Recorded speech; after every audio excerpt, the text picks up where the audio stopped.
Welcome to our dashboard, designed for real-time monitoring and analysis of Puck.js data. Here we collect and visualize data on temperature, movement, and voltage from the electric screwdriver. The Puck.js sensors provide accurate, real-time data, ensuring optimal performance and preventing issues.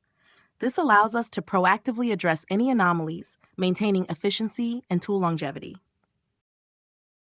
In this part, we can see our dashboard's reaction when the temperature is rising.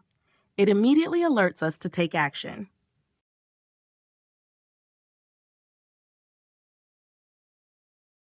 And here, we see the alert indicating the battery is running low.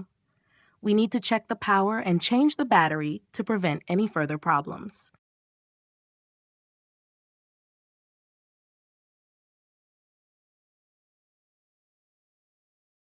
In this part, we can observe diagrams of temperature distribution and vibration distribution on our dashboard. These metrics provide real-time data to help identify anomalies and prevent potential issues, ensuring the screwdriver operates optimally.